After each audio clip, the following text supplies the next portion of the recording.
Malaysia is an incredibly chilled out and friendly country, but there are a lot of things that you don't want to do. You don't want to piss people off. You don't want to annoy the locals because...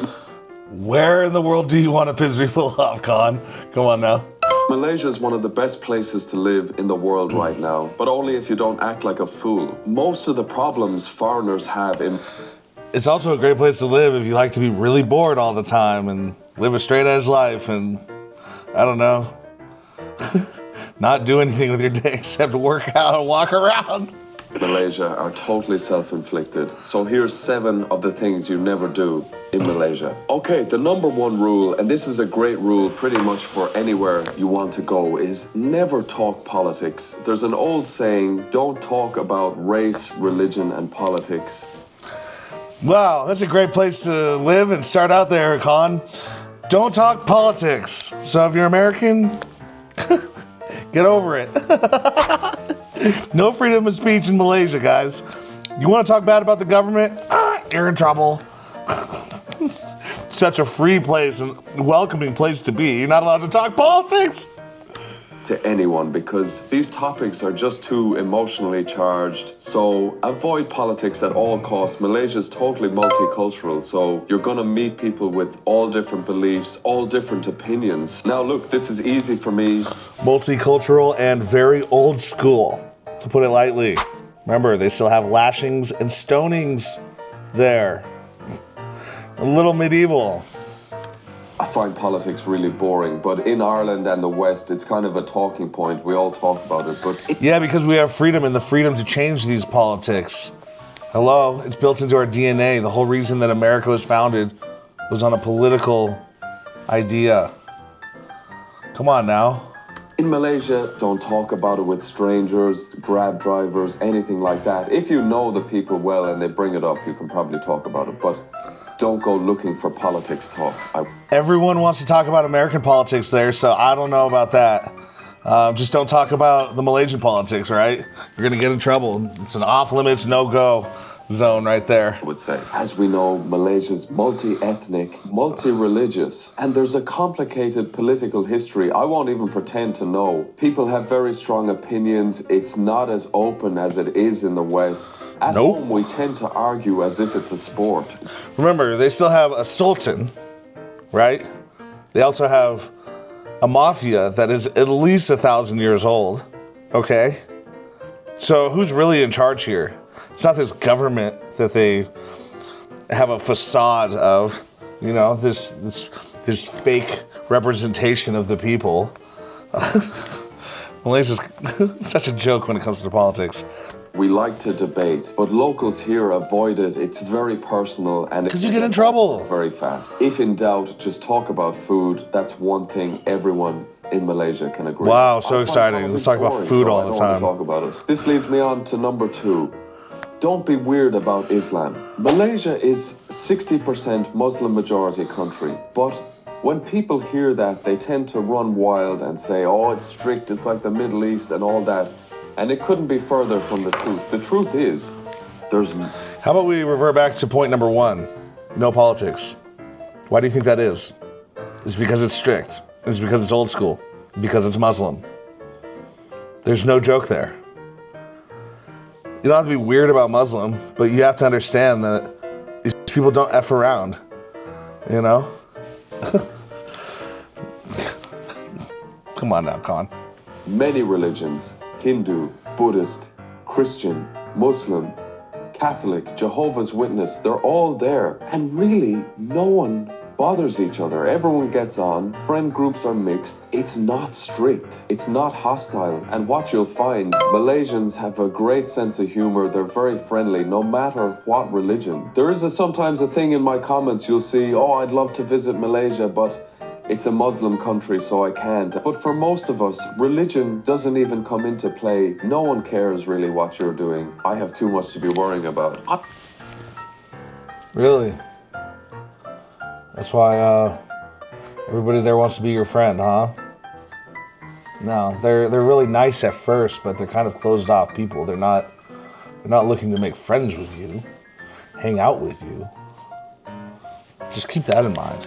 I would not even bother arguing in YouTube comment sections about religious beliefs. Besides the shawarma boys, you guys rock. The great thing about Malaysia is the fact that it's multicultural and everyone lives relatively harmoniously. That was tough to say. And what you'll actually find, if you're a history buff or you like the culture, there's streets with mosques, Buddhist temples, churches, all in the same place, so you can hop around there. I enjoy being in all the different sites. They're very peaceful. If you're respectful in Malaysia, no one really bothers you. At home, we love to argue. Okay, number 3, the next one is maybe the most important on the list. Never ever criticize Malaysian food if you want to keep your head. Maybe more than religion and politics. This is a very sensitive... Because remember, this is the only thing that their life has any meaning of. Like, eat. Eat, eat, eat. Every day, wake up to eat. So if you don't like something, keep it to yourself, true. But, like, come on, there are definitely some nasty foods there. But I will give them this. I will put anchovies on things for the rest of my life. I thought that was a little weird at first with the nasi lemak, but yeah, it's smacking. A lot of the food is really good, but there's some strange stuff. It's not like Cambodia, but yeah, there's definitely some foods that I'm like, I don't know if I want to have that again. At these like little buffets that you go to. Topic. Malaysians treat food very seriously. Malaysians are incredibly proud of their food. What else do they have to live for? The array of foods, everything you can find is there.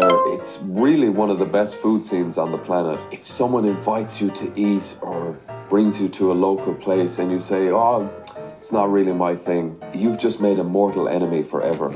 Even if you don't like it, just pretend you like it. Just say something vague like, wow, I've never tasted anything like that before. I would never say it's bad.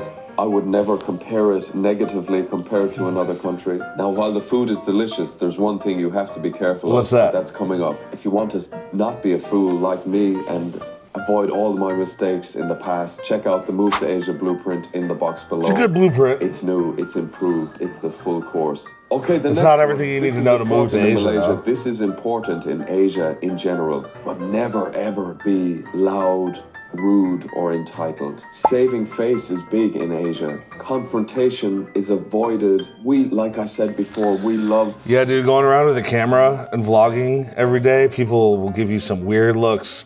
They feel ambushed. They feel awkward. I'm one of those people that when I'm walking down the street, if I like your shoes, I'm going to let you know. People don't respond well to that. They don't like that. I don't know what it is, but these people don't really want to talk to you. You know, they kind of want to stick to themselves. And it's not an Asian thing. In other countries, it goes over way better. In Malaysia, people are a little bit more introverted. There's a lot going on. There's a lot more people per, square kilometer compared to other Asian countries that I've been to. I haven't been to Vietnam yet. But they're all, like, kind of in their own world. You're walking around with the camera facing forward and not on you, they're a little bit tepid, they don't want that. Debate and arguing, we love to show people how proud we are. In Asia, it's a bit different. Politeness is valued. And Malaysians are genuinely polite. They're very friendly and very funny. People queue orderly. People will say thank you. All the best people that I met while I was in Malaysia were from other places. I'm just putting that out there. Minus a few, but for the most part, like actual Malaysians, they're a little bit closed off, man. I'm just being honest with you. Best of luck getting to know them. Usually they've either come from another place or spent an extensive amount of time traveling and getting cultured in other places. Makassi, people don't make a scene, try to avoid being in a scene as much as possible. There was an old stereotype of Westerners coming to Asia in general, and the locals found them entitled. It is a bit of our way. We do complain. We're much more quicker to show that we're aggrieved. So if you're very relaxed. We're much quicker to show that we're aggrieved, and we're also quicker to show that we're happy. We just have a wider spectrum of emotion, and we're willing to share that with people because we come from free societies. These people in Malaysia do not come from a free society, so they are closed off to not only showing that themselves, but experiencing it and being around it. They don't like it. Okay? It's just fact. If you're respectful, Malaysians will treat you very well. They're going to treat you well. Fact. A lot of people come to Asia to party and to drink, but really, in Malaysia, I would say don't drink too much and don't get involved in fights at night. Now, that might sound obvious to a lot of you, but it happens quite often. I've heard a few not great stories. I knew a guy who was out at night one night. He saw something he didn't like, and I think his heart was in the right place. He was trying to stick up for someone, but he got the absolute shit kicked out of him. Whoa. So yeah, in Malaysia, you have to understand, there's not a big drinking culture. There's not a big drinking culture, and there's also not really many places to drink. You can find alcohol at the little convenience stores and all that, but for the most part, you're going to Bukit Bintang and you're kicking it on that one little tiny street, that one block. If you want to go out, there's another place nearby. It's like 20 minutes away, but it's a little more expensive. But overall, there's not really any place for you to like go drink and watch sports or like just drink and congregate and like have fun during the day.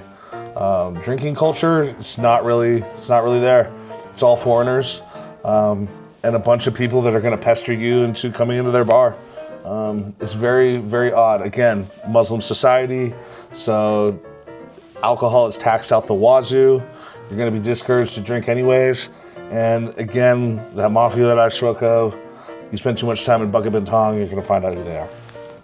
Culture here. It is a religious country, no matter what religion. So a lot of the people that are out drinking at night, I would say they're not the best characters. Not everyone, obviously, but there's a higher proportion of dodgy characters out at night. You could say people that don't necessarily have your best interests at heart. And what I've seen is a lot of the stories you hear of foreigners getting into trouble in Malaysia. Someone says something, another, they reply, and things get heated, and we know what happens then. Do your best to de-escalate, and if you have to, get out of there. I've seen enough of that. Okay, so number 6, I would say never ignore the local customs, even the small ones. And I've broken some of them without knowing. So for example, dress modestly in all the religious sites or anywhere of cultural significance. I would say dress modestly here anyway. Take your shoes off when required. It's very funny, in Asia, they're baffled why we don't take the shoes off. I walked in a few weeks ago to a temple, not even knowing I was doing the video, walked in with the shoes on, and the worker had to tell me to take the shoes off. Obviously, I didn't mean to do that, but just be aware, I wasn't clued in. There's lots of religious holidays. There's nearly one per week, so be respectful. Dude, those fireworks in Kuala Lumpur need to stop. First of all, there's no wind, there's no breeze. It's not like Chicago, how there's like a wind tunnel effect from all of the skyscrapers. No, because there's no grid system for the streets, so every street is just going whichever fucking way they want it to. You're gonna like be in the middle of these fireworks and all of a sudden you can't breathe because the cloud of smoke is just lingering over you and starting to settle. You look across on a holiday and it's just one giant cloud of nasty. Like, good luck. Like, you want some cancer? Go for it. But be careful when you're around the fireworks down there. And plus, there's way too many people. You're gonna have a panic attack. I know somebody who just really did not handle it too well on New Year's. It's just too much. There's very little crowd control. There's not really a lot of, how do I put it? Public common sense, because there's so many different cultures there that like there's no one set of rules to follow because, you know, again, like Malaysia's great and all, but remember they didn't have like anything written down until the Portuguese showed up. You know, their culture isn't like really that, I don't know, solidified even to this day because it's just been colonized for so long. They've been free for a little while now, but not that long. And, you know, it shows. Like, there's no like, hey, this is the way we do things here. Yeah, I don't know. It's hard to fit in when there aren't really any rules that you can just pick up on by everyone else acting the same way. that enjoy them. And small things like use your right hand to shake hands or give people things. The left hand don't is eat with your used left for hand. dirtier requirements. So yeah, no one expects perfection, but a bit of effort will get you a lot of goodwill. Okay, and finally, this is the most dangerous one. Try to never get diabetes. So like I said, Malaysia's food scene is incredible. Dude, there's sugar in everything. Anything you can think of. Nasi lemak, roti canai, char kway teow. For years, I couldn't even say that. Teh tarik, desserts of all kinds. The food is delicious, but I've been... Dude, you just want a regular coffee? Good luck. You're not going to know which word to say. There's going to be a menu of all sorts of different coffees, and they're all going to come with some thick milk with sugar, caramel. It's delicious, don't get me wrong, but whoa, geez, like, how are these people alive? Lying to you if I said that it was totally healthy. It's not the most healthy food. It's not healthy you're at gonna all. have to tailor it in a way. There's a way you can eat healthy. You There's can. some dishes that are healthy, and I tend to lean towards them. And every now and then, I'll just take. But what these I want. sauces, If you're these having barbecue the sweet sauces and stuff, curries, the sugary stuff every day. too much. You're going to get obese, you're going to get diabetes. The rates are higher in Malaysia. I think it's a given you're going to get a little bit chubbier. You're definitely going to need to get bigger clothes. So yeah, that's it guys. Malaysia is one of the easiest countries in the world right now to live in. If you do all these, Malaysia will treat you No, it's fun to extremely visit, well. but The don't live locals there. here It's will not treat you worth very it. well. They're very friendly and very funny. If you want to know more, if you want the full course actually, check out the Move to Asia. Don't oversell it, bro. Avoid all my mistakes. Everything you need to know is in there. It's in the box below. Check out the Move to Malaysia starter pack in the box below as well. And also, get the free Move to Asia cheat sheet in the box below. All right, guys, that's Con Lear. 7 things you shouldn't do in Malaysia. I guess I agree with some of them, but at the same time, as you've noticed, I don't agree with it. Malaysia is not paradise, especially Kuala Lumpur. If you want to go stay on the beach in a small town, great. But if you're Western, you're not going to have that great of a time here unless you get out of the city. It's just boring. Everything's expensive except for the food. You know, like, what are you going to do? Walk around air-conditioned malls all the time? Give me a break, man. You can work out for an hour or two a day. You still have 20 hours, 22 hours left in the day. Even if you just pushed it, you went and, like, played pickleball or whatever, like, wherever the pickleball courts are. I'm sure they are there. I don't know. There's only so much you can do there. And you best have a job already. Because, like, you're going to be taken advantage of there, no matter what kind of work you do. They're not going to pay you right, because people don't get paid very much there. The businesses there, they're not really meant on changing the world. You know, here in America, you got people that dream big and make things happen, movers and shakers. Over there, everything just comes down to eating every day. It's like, all right, cool. Very exciting, but I don't know. That's it. That's my opinion. Take it or leave it. Whatever. Peace out, guys.